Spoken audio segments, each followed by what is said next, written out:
بسم اللہ الرحمن الرحیم۔ برصغیر میں نظام تعلیم کے نمایاں پہلو ہمارا آج کا ٹاپک ہے۔ اس ٹاپک پہ پہلے ایک لیکچر ہو چکا ہے اور اس لیکچر میں نے آپ کو کچھ پوائنٹ آپ کے ساتھ ڈسکس کیے تھے اور آپ سے یہ وعدہ کیا تھا کہ اس کا جو امپورٹنٹ پوائنٹ ہے جس میں تھوڑی بچے اٹیمپٹیشن میں ہمارے اسٹوڈنٹس جو ہیں وہ غلطی کر جاتے ہیں اس کو ہم الگ سے تھوڑا ڈسکس کر لیں گے۔ جو ٹاپک اس میں ہم نے پہلے ابھی تک دیکھ لیے ہیں برصغیر میں نظام تعلیم کے نمایاں پہلو میں، وہ کچھ اس طرح سے ہیں: مقاصد تعلیم، رضائے الہی کا حصول، تعمیر سیرت و کردار، متوازن نشو و نما، معاشی خود کفالت، منصب خلافت، تسخیر کائنات۔ اور اب وہ ٹاپک ہے جس کو ہم لوگوں نے چھوڑ دیا تھا، وہ ہے نصاب تعلیم۔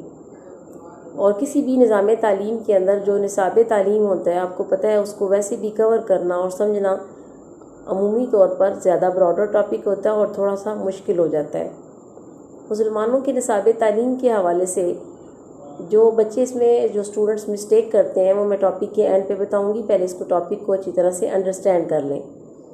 نصاب تعلیم میں مسلمانوں کے یہاں پر سب سے بنیادی حیثیت اور مرکزی حیثیت سینٹرل پوزیشن قرآن پاک کی تھی۔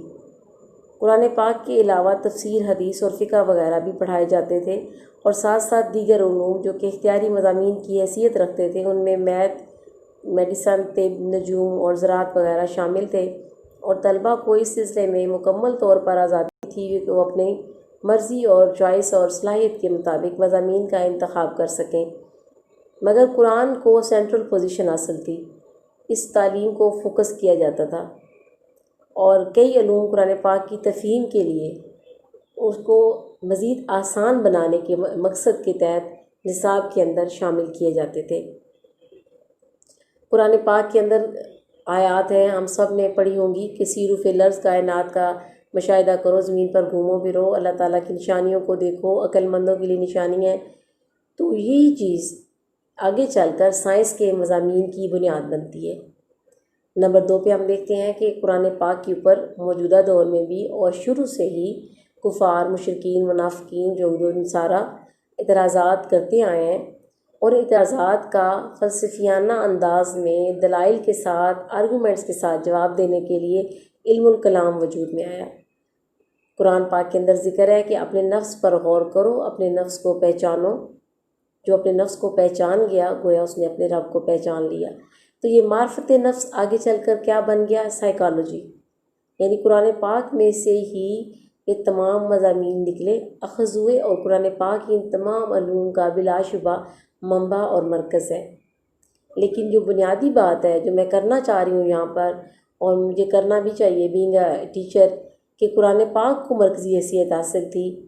اور موجودہ دور میں پرابلم یہ ہے کہ قرآن پاک کو مرکزی حیثیت حاصل نہیں رہی ہے معذرت۔ اور مرکزی حیثیت کس کو حاصل ہے؟ انگریزی کو۔ اور دوسری بات، طالب علموں کو مکمل اختیار حاصل نہیں ہے، والدین کی طرف سے بھی دباؤ ہوتا ہے، اداروں کی طرف سے بھی ہوتا ہے، اور مضامین کے چناؤ میں مکمل طور پر بااختیار نہیں ہوتے۔ ابھی چند ویک پہلے پنجاب کے گورنر چودھری سرور نے یہ اعلان کیا ہے کہ یونیورسٹیوں کا کوئی ایگزام جو ہے کمپلیٹ نہیں ہوگا جب تک قرآن پاک ترجمے کے ساتھ نہ پڑھا لیا جائے، تو یہ بڑی خوش آئند بات ہے۔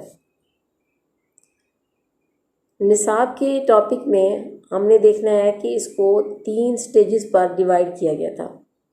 ابتدائی تعلیم کا نصاب جو ہے وہ کچھ اس طرح سے تھا کہ اس میں بالکل معمولی سطح کا لکھنا اور پڑھنا سکھایا جاتا، اور ساتھ ہی میتھ سکھایا جاتا۔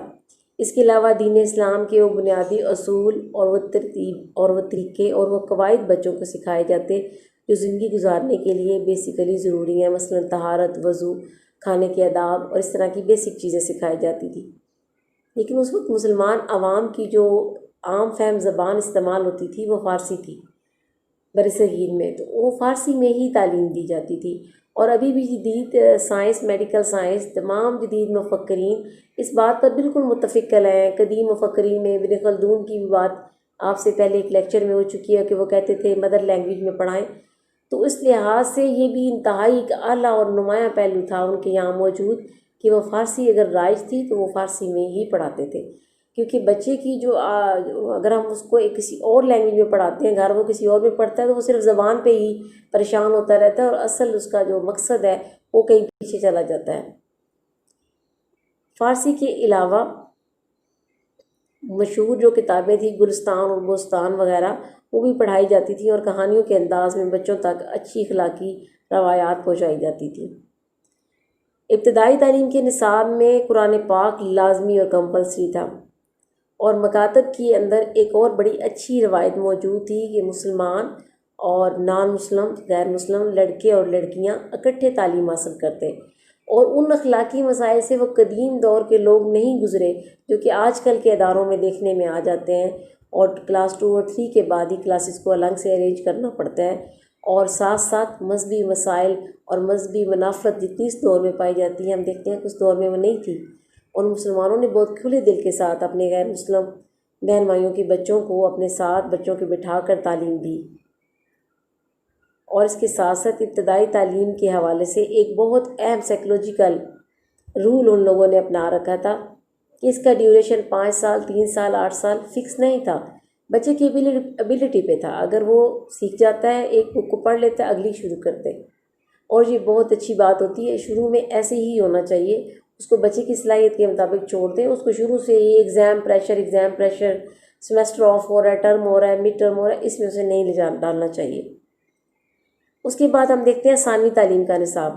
ثانوی تعلیم کے نصاب میں آ کر لٹریچر اور زبان پر زیادہ زور دیا جاتا تھا، اور ذریعہ تعلیم سٹل فارسی ہی رہتی تھی، لیکن اس کے ساتھ ساتھ اسٹوڈنٹس کو پریکٹیکل لائف کے لیے تیار کرنے کے واسطے ایسے علوم پڑھائے جاتے تھے جس کے بعد وہ دفتر میں کام کر سکیں، قانونی امور سیکھ جائیں، اور اس نصاب میں لٹریچر، گرامر، میتھ، تاریخ، فلسفہ اور خوشنویسی وغیرہ جہاں شامل تھے، وہاں ساتھ ساتھ یہ بھی خیال رکھا جاتا تھا کہ طالب علم اعلیٰ تعلیم حاصل کرنے کے لیے تیار ہو جائیں جو آگے چل کر اعلیٰ تعلیم حاصل کرنا چاہتے ہیں، لہذا ان کو کوئی عربی یہیں پر سکھانا شروع کر دی جاتی تھی۔ کیوں؟ کیونکہ آگے چل کر اعلیٰ تعلیم کی جو لینگویج تھی وہ عربی تھی، لیکن جو لوگ ثانوی کے بعد سلسلہ روکنا چاہتے تھے ان کے لیے بیسیکلی ساری باقی تعلیم فارسی میں آسانی کے لیے موجود تھی۔ اعلیٰ تعلیم کے نصاب میں عربی زبان، ادب، لٹریچر، تفسیر، حدیث، علم الکلام اور تصوف، علم حیت وغیرہ وزڈم والے بھاری بھرکم سوچ وچار والے مضامین شامل تھے، اور اعلیٰ سطح پر جیسے کہ میں ابھی بتا چکی ہوں اعلیٰ سطح پر جو ذریعہ تعلیم ہے وہ عربی تھی۔ اعلیٰ تعلیم کے بعد طلبہ اپنی قابلیت کے مطابق پیشے اختیار کرنے کے لیے آزاد تھے۔ وہ تعلیم اس سطح کی تھی، اتنی امپورٹنٹ دی جاتی تھی، اور اس طرح کا کورس ڈیولپ کیا گیا تھا کہ اس کے بعد وہ لوگ قاضی یعنی موجودہ زبان میں موجودہ دور میں عام فہم میں اگر میں کہوں جج سلیکٹ ہونے کے اہل ہو جاتے تھے۔ اس کے علاوہ اگر وہ چاہتے تو شاہی دربار کے ساتھ اہم عہدوں پر بھی وہ سلیکٹ ہو جاتے تھے۔ آپ کہہ سکتے ہیں جیسے موجودہ دور میں اگر ہم کہیں تو کیا ہوگا کہ منسٹرز اور سیکٹری لیول کی پوسٹیں، اتنی امپورٹنٹ پوسٹ کے اوپر وہ سلیکٹ ہو جا سکتے تھے۔ لیکن ہمارے یہاں اب ہم یہ اعزاز سمجھتے ہیں کہ ہم بیوروکریسی میں چلے جائیں، گسٹڈ اسکلز میں چلے جائیں، اور کوئی ایسی جاب ہمیں مل جائے جو بڑی وائٹ کالر جاب ہو، لیکن وہ لوگ اعزاز جج ہونے کو، قاضی ہونے کو، شاہی دربار سے منسلک ہونے کو نہیں سمجھتے تھے، وہ اعزاز یہ سمجھتے تھے سماجی طور پر اپنے لیے اور مذہبی طور پر اطمینان اپنا اس میں سمجھتے تھے کہ وہ درس و تدریس کے پیشے کے ساتھ منسلک ہو جائیں، اور یہ جو رویہ ہوتا ہے یہی دراصل قوموں کو عروج کی طرف لے جاتا ہے۔ جب استاد بننا پسند نہ کیا جائے تو پھر معذرت کے ساتھ پھر قومیں ترقی نہیں کرتی ہیں، وہ مادی لحاظ سے بھی اور روحانی اور اخلاقی لحاظ سے بھی 2 قدم پیچھے جاتے ہیں، آگے نہیں جا سکتے۔ نصاب کو مزید انہوں نے اعلیٰ تعلیم کے نصاب کا جائزہ لینے کے لیے 3 سٹیپس میں تقسیم کیا ہے۔ 3 سٹیپس کون سے؟ ایک پہلا دور ہے، پہلا دور مسلمانوں کے تعلیمی نظام سے آغاز ہوتا ہے اس کا، اور اس کا اختتام ہوتا ہے بادشاہ اکبر کے دور کے آغاز تک، اور دوسرا یہ جو پہلا دور تھا یہ کافی طویل تھا، تقریباً 200 سال 2 سینچریز پر مشتمل۔ اس کے بعد ہے دوسرا دور جو کہ بادشاہ اکبر کے دور سے شروع ہوا، اور درس نظامی کیا ہے یہ ابھی تھوڑی دیر بعد آپ کو آگے ہیڈنگ نظر آ رہا ہوگا، اس میں ہم تفصیلاً ڈسکس کر لیں گے۔ درس نظامی کے آغاز تک یہ شامل ہو جاتا ہے۔ پہلے دور میں اسکندر لودھی کے زمانے میں تھا، اور اس میں فلسفہ اور منطق کی طرف بہت زیادہ رجحان ہو گیا، اور آگے چل کر ہم دیکھتے ہیں کہ دوسرے دور میں سے اور ترقی دی گئی، اور عہد اکبری ویسے بھی مذہبی آزادی کا دور تھا، اور آپ لوگوں نے پولیٹیکل سائنس میں، ہسٹری میں، یا مطالعہ پاکستان میں، یا ویسے بھی ہو سکتا آپ بچوں نے سنا ہو کہ اکبر بادشاہ جو ہے اپنی عوام کو، اپنی رعایا کو، اور مختلف اقوام جو اس کی اقلیتیں اس کے ساتھ شامل تھی حکومت میں، ان کو خوش کرنے کے لیے اس نے دین الہی بھی رائج کیا۔ اب دین الہی کیا تھا؟ مختلف جو مذاہب کے لوگ اس کے ساتھ تھے، ان کے مذاہب میں سے اچھی اچھی باتوں کو چن کے اس نے اکٹھا کر دیا اور کہا یہ دین الہی ہے۔ مقصد کیا تھا؟ عوام کی سیاسی اور سماجی حمایت حاصل کرنا۔ لہذا اس نے مذہبی آزادی عجیب طریقے سے رائج کی، اور اس کے نتیجے میں کیا ہوا کہ فتح اللہ شیرازی جو اکبری دربار سے وابستہ تھے اور علمی لحاظ سے بہت اہم اور بہت نامور شخصیت سمجھے جاتے تھے، انہوں نے نصاب میں بہت زیادہ اضافے کیے۔ اور مسلم معاشرے نے ان کو کیوں قبول کیا لیا کہ مسلم معاشرے کے ساتھ مسئلہ اس وقت یہ ہوا کہ کچھ علماء نے بادشاہ اکبر کے دباؤ میں یا لالچ میں، یا ہم یہ کہہ سکتے ہیں کہ منافقت کرتے ہوئے، اس نصاب کے اضافوں کو قبول کیا، اور نصاب کے اندر ایک عجیب و غریب قسم کی تبدیلیاں شروع ہوئیں۔ فلسفہ، منطق اور علم الکلام کی کتابوں کا ڈھیروں ڈھیر اضافہ کر دیا گیا، اور نصاب کے اندر منقولات سے معقولات کی طرف رجحان ہو گیا۔ اب منقولات سے معقولات کے لفظ کے اوپر آپ نے گھبرانا نہیں ہے۔ منقولات سے مراد وہ علوم ہوتے ہیں جو منوعاً نقل کر دیے جاتے ہیں۔ نقل کر دیے سے مراد کون سے؟ قرآن اور حدیث جیسے ہے ویسے ہی ہم اس کو پڑھتے ہیں، اس کے اندر نعوذ باللہ کوئی ترمیم اور تبدیلی شعوری یا لا شعوری طور پر نہیں کی جاتی۔ اور معقولات وہ کون سے ہیں جو عقل سے ہم اپنی سے حاصل کرتے ہیں؟ اس میں طب اور میڈیسن اور میتھ اور فزکس اور کیمسٹری اور بایو اور سائیکالوجی، اب سبھی مضامین کو شامل سمجھ سکتے ہیں۔ تو وہ کیا ہوا؟ آسان جملے میں بات اگر کریں تو کیا ہوا کہ نصاب کو قرآن اور حدیث سے آہستہ آہستہ ہٹا کر عہد اکبری میں عام علوم کی طرف زیادہ کر دیا گیا، اور قرآن کی وہ جو سینٹرل پوزیشن تھی وہ ہٹا دی گئی۔ تیسرا دور کیا ہے؟ تیسرا دور بیسیکلی درس نظامی کا دور ہے، اور اورنگزیب عالمگیر کے دور میں ملا نظام الدین سہالوی نے دور اکبری کے نصاب میں اور مزید امینڈمنٹس کی، مزید اضافے کیے، اور ایک نیا نصاب سامنے لے کر آئے، اور اس کا نام انہوں نے کیا رکھا؟ درس نظامی۔ درس نظامی تقریباً برصغیر کے سارے ہی مدارس میں پڑھایا گیا، اور اس دور میں منقولات کی بجائے جیسے میں نے ابھی بتایا معقولات کی طرف رجحان بہت ہو گیا۔ کتابوں کا شدید اضافہ کر دیا گیا، کتابوں کی تعداد میں اضافہ ہوا، کتابوں کے سائز میں اضافہ ہوا۔ اس کا نتیجہ کیا نکلا کہ نقلی علوم یعنی قرآن اور حدیث وہ عدم توجہ کا شکار ہونا شروع ہو گئے، اور وہ جو سینٹرل پوزیشن تھی وہ یہاں آ کر ویک ہونا شروع ہو گئی، اور انہیں اسلامی مدارس میں وہ مقام حاصل نہیں رہا تھا جو کہ پہلے تھا اور جس کے یہ علوم مستحق تھے۔ ملا نظام الدین نے نصابی کتب کے چناؤ کے لیے یہ اصول بنایا کہ ہر علم اور فن کی مشکل سے مشکل کتاب کو اٹھاؤ اور نصاب میں ڈال دو، اور جو اس کو رٹ لے گا، زبانی یاد کر لے گا، وہی سب سے بڑا ذہین طالب علم اور عالم ہوگا۔ اس سے بہت ساری قباحتیں پیدا ہوتی چلی گئیں۔ اس بے توجہی کو دور کرنے کے لیے شاہ عبد الرحیم نے مدرسہ رحیمیہ میں قرآن و حدیث کو دوبارہ نصاب میں شامل کرنے کی تجویز دی، اور اس کے لیے باقاعدہ انہوں نے موومنٹ شروع کی، باقاعدہ لوگوں کو آگاہی پھیلائی، اور اس کے بعد ان کے بیٹے، ان کے فرزند شاہ ولی اللہ نے اس تحریک کو بہت کامیابی کے ساتھ آگے پڑھایا، اور درس نظامی کے نصاب میں جو خامیاں پیدا ہو گئی تھی اور قرآن اور سنت و حدیث کو جو سینٹرل پوزیشن لوز ہو گئی تھی اس پر صحت مندانہ تنقید کی، لوگوں کو قائل کیا، اور قرآن اور حدیث کے علوم کو دوبارہ سے ترقی دی۔ اب ہم آتے ہیں اس ٹاپک کی طرف جو کہ ان مسٹیکس کی طرف جو اس سوال کے ٹیمپٹیشن میں اب آپ نے نہیں کرنی۔ وہ مسٹیکس کیا ہیں؟ مسٹیک نمبر 1 بچوں وہ یہ ہے کہ جب آپ سے یہ کہا جاتا ہے کہ برصغیر پہ مسلمانوں کے نظام تعلیم کے نمایاں پہلو لکھے کون کون سے تھے۔ اب ہوتا یہ ہے کہ بچے لکھتے ہوئے آتے ہیں پوائنٹ نمبر 6 کے بعد نصاب تعلیم کے ہیڈنگ کے ساتھ آپ نوٹ کریں نمبرنگ نہیں آ رہی، تو پہلی غلطی یہاں سے شروع ہو جاتی ہے۔ کچھ اسٹوڈنٹس ذرا کم تعداد سوال کو یہیں پہ چھوڑ دیتے ہیں، اور کثیر تعداد آپ کیا کرتی ہے کہ نصاب تعلیم کا ایگزیکٹ ہیڈنگ جو اس وقت اسکرین پہ آپ کے سامنے آ رہا ہے وہ اس کو یہیں تک سمجھتے ہیں، نصاب کو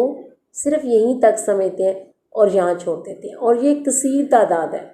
تعداد اسٹوڈنٹس کی بورڈ کے پیپر میں اپنے نمبر لوز کر دیتے ہیں، جبکہ اگلا پارٹ انہیں آتا ہوتا ہے، وہ مشکل نہیں ہے۔ آپ نے کرنا کیا ہے، اور غلطی نمبر 3 پہلی کیا ہے، وہ تذکیر کائنات تک چھوڑ دیتے ہیں۔ دوسری مسٹیک کیا کرتے ہیں، اکثریت جو کرتی ہے کہ نصاب تعلیم کے یہ ہیڈنگ جس میں اس کا تعارف بتایا گیا ہے، قرآن کی سینٹرل پوزیشن بتائی گئی ہے، وہاں تک چھوڑ دیتے ہیں۔ اب غلطی نمبر 2 کیا ہے کہ کچھ لوگ مزید اس سے آگے ذرا سمجھداری کا ثبوت دیتے ہیں کہ ابتدائی تعلیم، ثانوی تعلیم، اعلیٰ تعلیم کا نصاب لکھا اور بس اس کے بعد تو شاذ و نادر ہی ہے۔ میں نے جتنی دفعہ پیپر مارکنگ کیا، کالج میں بھی بڑی ہیوی کلاس ہوتی ہے ہماری، مور دین 200 اسٹوڈنٹ، 300 تک چلی جاتی ہے، لیکن حسرت ہی رہی ہے کہ شاذ و نادر ایک پیپر ایسا گزرتا ہے جس طالب علم نے کلاس میں بتائی اس بات کو، اس انسٹرکشن کو یاد رکھا ہو گیا کہ ابھی بھی آپ نے یہاں نہیں رکنا۔ غلطی نمبر 3 یہی ہے کہ اگر آپ یہاں نہ رکے تو آپ بچ جائیں گے۔ آپ نے اس کے اندر اعلیٰ تعلیم کے اینڈ پہ یہ دیکھیں کہ اورنگزیب عالمگیر تک کے زمانے کو 3 ادوار میں تقسیم کیا جا رہا ہے۔ ابھی وہ نصاب کو مزید آپ کو دوروں کے لحاظ سے بتا رہا ہے، مختلف ڈیوریشنز کے لحاظ سے، پہلا دور، دوسرا دور اور تیسرا دور۔ تیسرا دور لکھ کر آپ بے شک روک دیں، کیونکہ اس کے بعد جو درس نظامی کا ٹاپک ہے وہ ایک الگ سے نوٹ ہے۔ تو آپ نے مسٹیک نمبر 1 کیا ہے کہ صرف تذکیر کائنات تک لکھ کر نہیں چھوڑ دینا، خصوصیات اور نمایاں پہلو سٹل کنٹینیو ہیں، نصاب تعلیم لکھ کر نہیں چھوڑ دینا، مسٹیک نمبر 2۔ مسٹیک نمبر 3 ابتدائی، ثانوی اور اعلیٰ تعلیم کا نصاب تک نہیں چھوڑ دینا، بلکہ اس کے ساتھ پہلا دور جو 200 سال کا ہے، دوسرا دور جو ہے دیکبری سے درس نظامی تک ہے، اور تیسرا دور جو درس نظامی کا ہے، یہاں تک آپ کا نمایاں پہلو والا کوسچن برصغیر میں مسلمانوں کے دور کے نظام تعلیم کے نمایاں پہلو وہ اس طرح سے مکمل ہوتا ہے۔ اس کے اندر سے شارٹ کوسچن بھی بہت زیادہ ہیں بچوں، اور لانگ کوسچن کے طور پر بھی بہت ہی پاپولر کوسچن ہے۔ امید ہے اور میری یہ خواہش ہے، دعا ہے کہ اب جو میرے اس وقت لسنر اسٹوڈنٹس ہیں، جہاں کے بھی ہیں، مختلف کالجز کے ہیں، میرے اپنے بھی ہیں، کچھ اور لوگ بھی ہمارے اس چینل پہ اب شامل ہو گئے ہیں جو کہ کمپیٹیٹیو ایگزامس کے لیے یا ٹیچنگ ایگزامس کے لیے ہمارے چینل کو الحمدللہ یوز کر رہے ہیں۔ تو بڑی خوشی ہوتی ہے، اپنی دعاؤں میں یاد رکھیے گا اور یہ مسٹیک اب نہیں کرنی۔ Wish you good luck, stay home, stay safe. انشاءاللہ پھر اگلے لیکچر کے ساتھ آپ کے ساتھ ملاقات۔